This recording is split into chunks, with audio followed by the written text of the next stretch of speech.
युवा साथी और इस कार्यक्रम के संयोजक डॉक्टर प्रमोद यादव जी, मंच पर उपस्थित समाजवादी पार्टी के वरिष्ठ नेता आदरणीय शिवपाल सिंह यादव जी, श्री मुकद्दम सिंह यादव जी, श्री कृष्ण मुरारी जी, श्री चंद्रगी राम जी, श्री सोनू यादव जी, श्री अनिल प्रताप सिंह यादव जी, श्री सनी यादव जी, श्री अनवर जी, श्री सत्यराम सिंह यादव जी, श्री सरनाम सिंह यादव जी, श्री रामफल प्रधान जी, श्री प्रदीप साख्य जी, श्री वीरू भदौरिया जी, श्री गुलशन साख्य जी, श्रीमती अनीता यादव जी, श्री शिवराज सिंह यादव जी, श्री अंशुल यादव जी और इस जिला पंचायत से आए हुए सभी सदस्य, पूर्व सदस्य, सारे हमारे सेक्टर प्रभारी,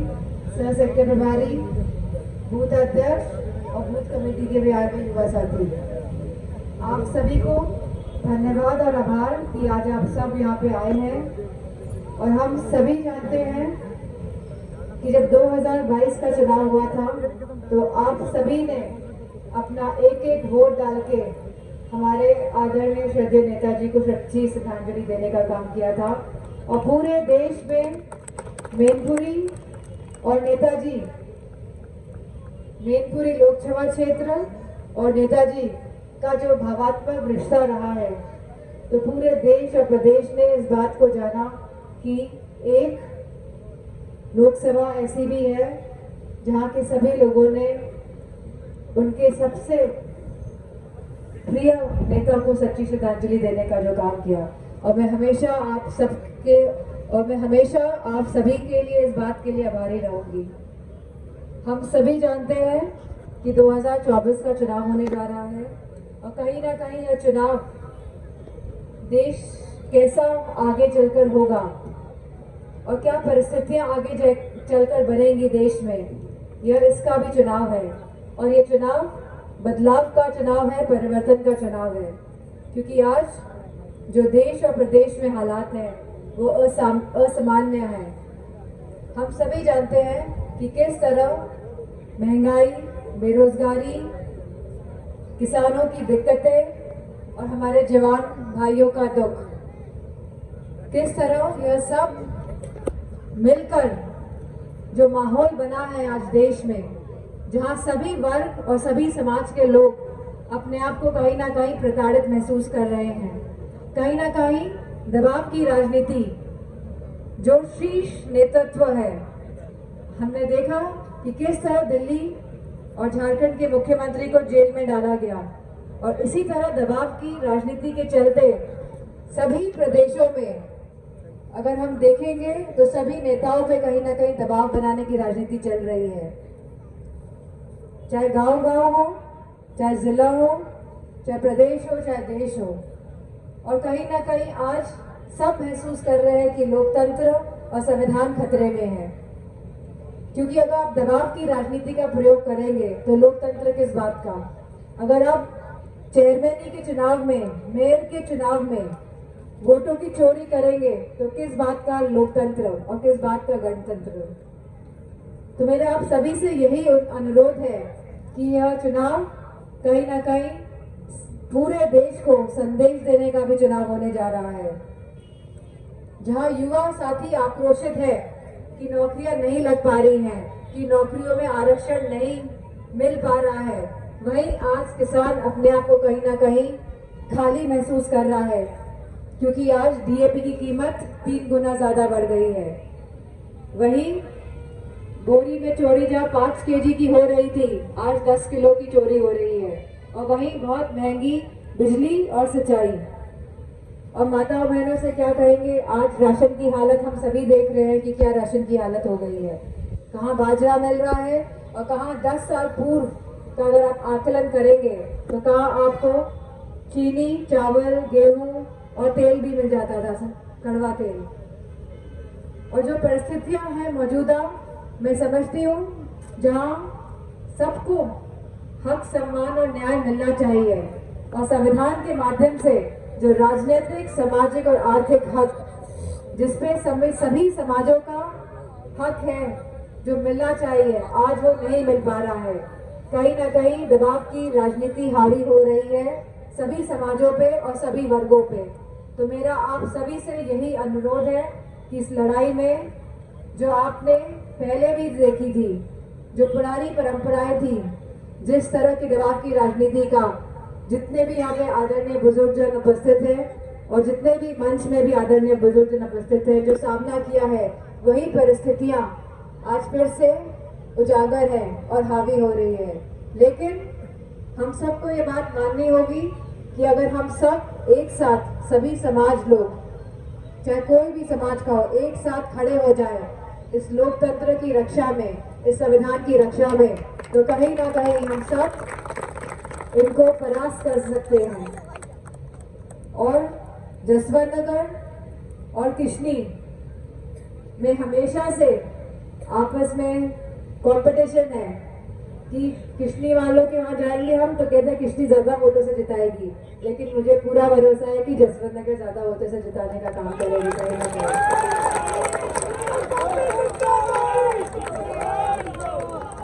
और अगर हम लोग इस देश में सरकार को हटाने का काम करेंगे, लोकतंत्र संविधान बचाने के लिए, तो कहीं ना कहीं मेरा मानना है कि प्रदेश की सरकार भी जा सकती है, क्योंकि लोहिया जी ने कहा है कि जिंदा कौमें 5 साल इंतजार।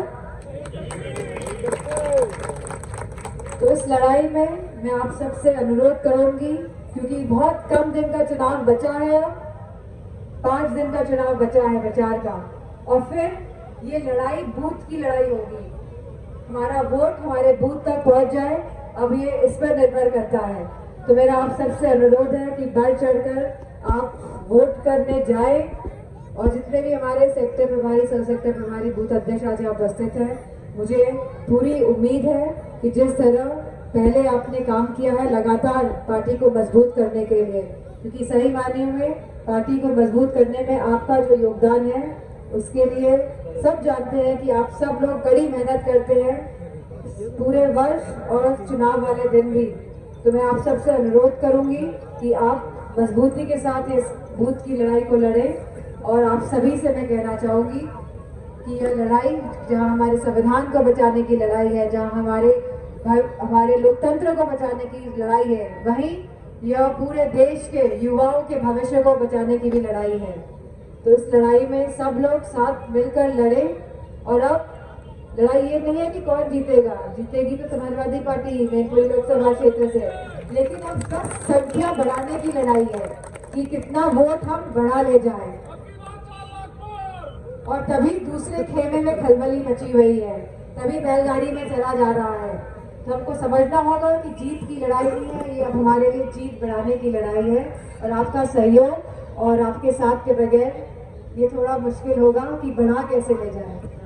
तो आप सभी की मैं आभारी हूँ और आप सबको मैं बहुत बहुत धन्यवाद करना चाहती हूँ। सभी माताओं बहनों को कहूँगी कि 7 तारीख को साइकिल का बटन दबाएं और समाजवादी पार्टी को मजबूत बनाने का काम करें। इन्हीं शब्दों के साथ आप सबका बहुत बहुत धन्यवाद और आभार।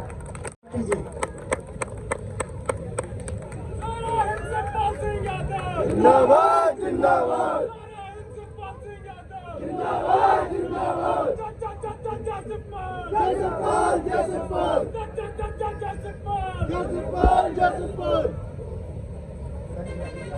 अध्यक्ष जी मुकदम सिंह यादव जी, किशोर मुरारी प्रधानाचार्य जी, चंदीराम सोनू यादव सदर जिला पंचायत, अनिल प्रताप यादव, सनी यादव जिला पंचायत सदस्य, पूर्व ब्लॉक प्रमुख गणवत जी, सत्यराम जी यादव मास्टर साहब, सतनाम सिंह यादव छत्तीसगढ़ प्रधान जी, जिला अध्यक्ष कांग्रेस मलखान सिंह जी, जिला अध्यक्ष सपा बबलू साकी जी, महासचिव बीरू भदौरिया, गुलशन देव साथ अभी सुना होगा, पहले मैत्री से टिकट दे दिया, पहले गुलशन को अपमानित कर दिया। वो अपने अब साथ हैं, समाजवादी पार्टी में हैं, तो इस तरीके से भारतीय जनता पार्टी बहुत से लोगों का अपमान कर रही है। और यहीं तक नहीं, पूरे उत्तर प्रदेश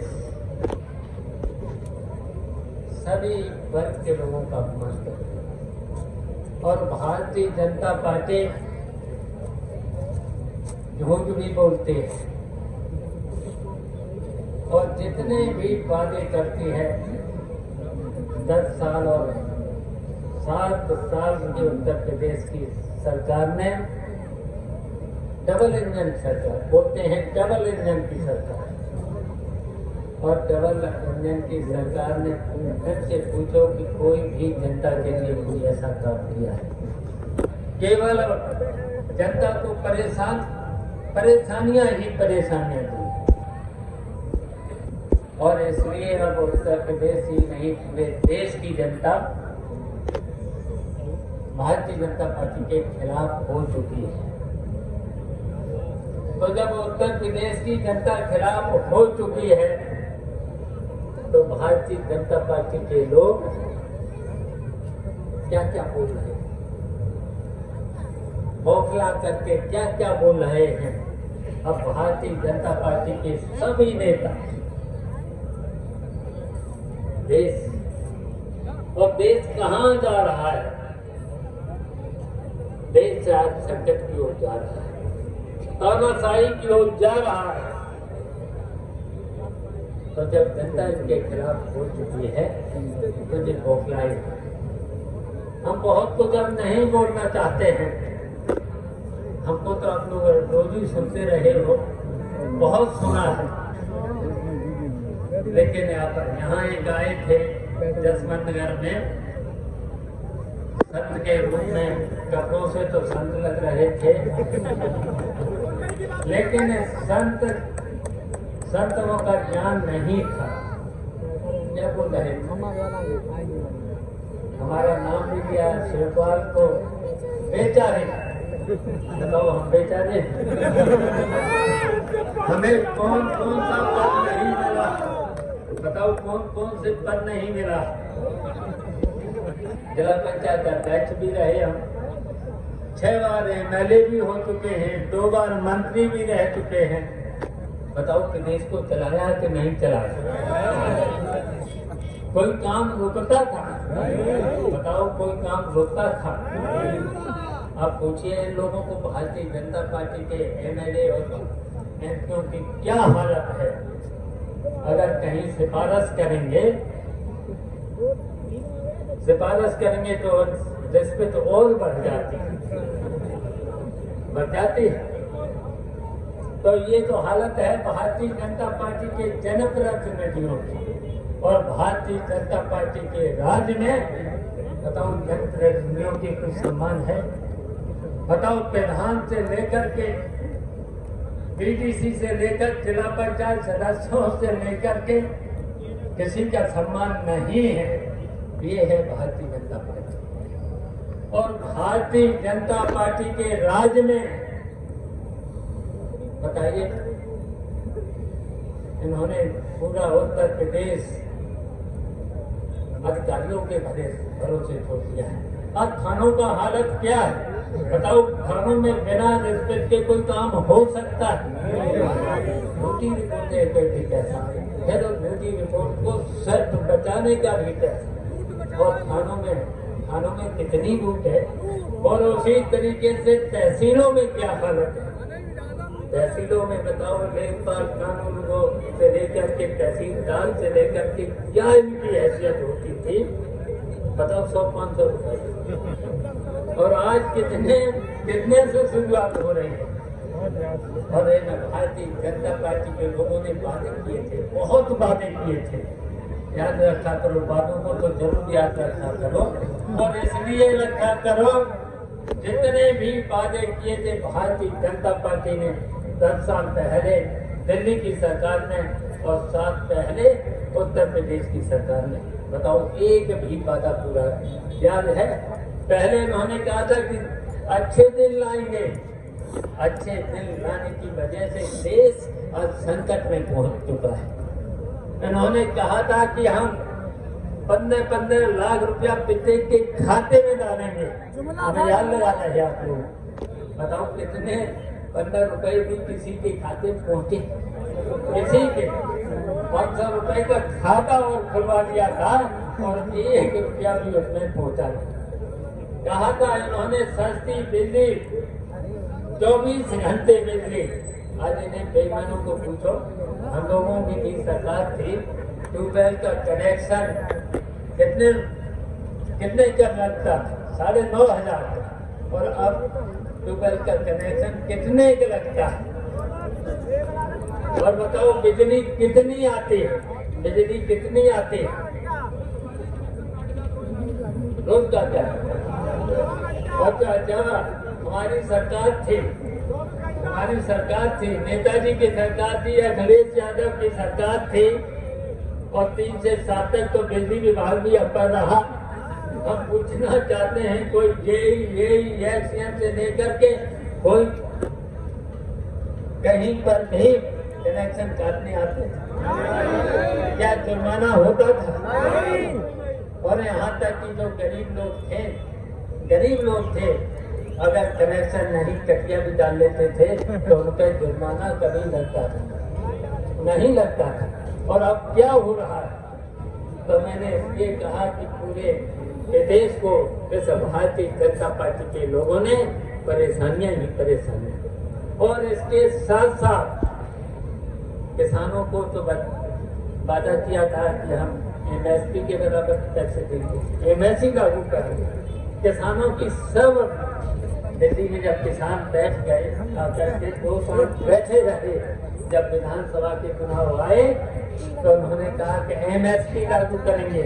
MSP के साथ साथ सब शर्तें माननी थी। और बताओ आज कितने साल हो गए विधानसभा के चुनाव होने के बाद? बताओ किसानों की मानी और MSP क्या लागू की? नहीं की है। तो बताओ कितने ये झूठे हैं, कितने बेईमान हैं, और बेईमानी के साथ साथ कितने भ्रष्ट भी हैं। अब तो समझ गए कितने भ्रष्ट। ये केवल पूंजीपतियों की मदद करते हैं। पूंजीपतियों को उन्होंने देश की जितनी संपत्तियां बना बेची थी, सब की सब उनके हवाले कर दी, और उनमें से कितना कमीशन ले लिया है? चंदा के नाम पर कमीशन ले लिया है। और अगर कहीं पर आप लोगों से हम चंदा ले लें, विपक्ष के लोग चंदा ले लें, तो वो तो हो गई है रिश्वत। और अगर भारतीय जनता पार्टी के लोग इतना कर लिया है, इन्होंने पूंजीपतियों से कितना लिया है? 16 लाख करोड़ रुपया इन्होंने पूंजीपतियों से लिया है। बताओ, इतने में तो पूरे उत्तर प्रदेश के किसानों का कर्जा माफ हो सकता है। नेताजी ने किया था माफ। नेताजी ने जो वादे किए थे याद हैं? वो सब के सब वादे पूरे कर दिए। चोरी से लेकर किसानों के कर्जे से लेकर के बेटे और बेटियों की कक्षा 12 तक की फीस माफ से लेकर के ट्यूबवेल का, सरकारी ट्यूबवेल का बिल माफ, नहरों का पानी माफ, 60 साल के ऊपर के किसानों को बुढ़े बूढ़े और बुढ़ियों का पेंशन देने का काम कर दिया। लोगों को, बच्चों को, छात्रों को, नौजवानों को नौकरी, और जैसे नौकरी नहीं दे पाए थे तो भत्ता देने का काम कर दिया। बताओ कितने काम कर दिए, और इन बेईमानों ने तो एक ही काम नहीं किया है। और यहाँ क्या कह रहे थे बाबा जी? एक आए थे, क्या कह रहे थे? कपड़ों से तो लग रहे थे संत, लेकिन संत का ज्ञान तो है था नहीं इन्हें। क्या कह रहे? सत्यनारायण की कथा होती है तो बताओ चूरन इनको मिलता है। बताओ इन्हें सत्यनारायण की कथा में क्या मिलता है? प्रसाद मिलता है, और प्रसाद की जगह चूरन। तो मैंने कहा कि चूरन ने तो बहुत से लोगों का हाजमा दुरुस्त कर दिया। आप लोगों से कहेंगे चूरन मतलब बताने वालों का आप सब लोगों से हमारी अपील है, हमारा निवेदन है, आपकी 7 तारीख को ऐसा इंजेक्शन लगाना, वोट का ऐसा इंजेक्शन लगाना जिसकी जीत दिल्ली तक पहुंचे। लगाओगे का आत्मा तुरंत हो जाए। तो इसलिए आपसे बहुत कुछ नहीं कह करके आपसे यही हमारा निवेदन है, हाथ में उठा करके बताओ। यहाँ तो आसपास के सभी गांव के लोग हैं, लखनऊ शाजापुर से लेकर के रतना से लेकर के सभी आजमपुरा, जोधपुरा, कड़रपुरा और सभी गांव के लोग हैं, आसपास के सभी गांव के लोग हैं। तो आपसे हमारी अपील है, अपनी बात आपका जितना वोट है लग जाएंगे, आज ही से उस काम में लग जाएंगे। अब तो शायद काम तो खत्म हो ही रहा है, 2-4 दिन में पूरा काम खत्म हो जाएगा।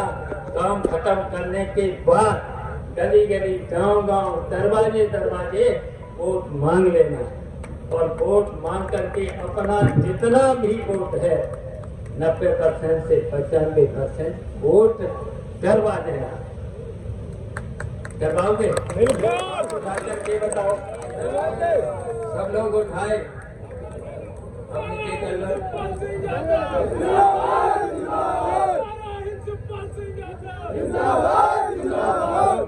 सब लोग दरवाजे दरवाजे जाएंगे, बैलेट पेपर लेकर के घर घर जाना, सबको समझाना, साइकिल का चुनाव चिन्ह समझा देना। समझाओगे? आप उठाओ,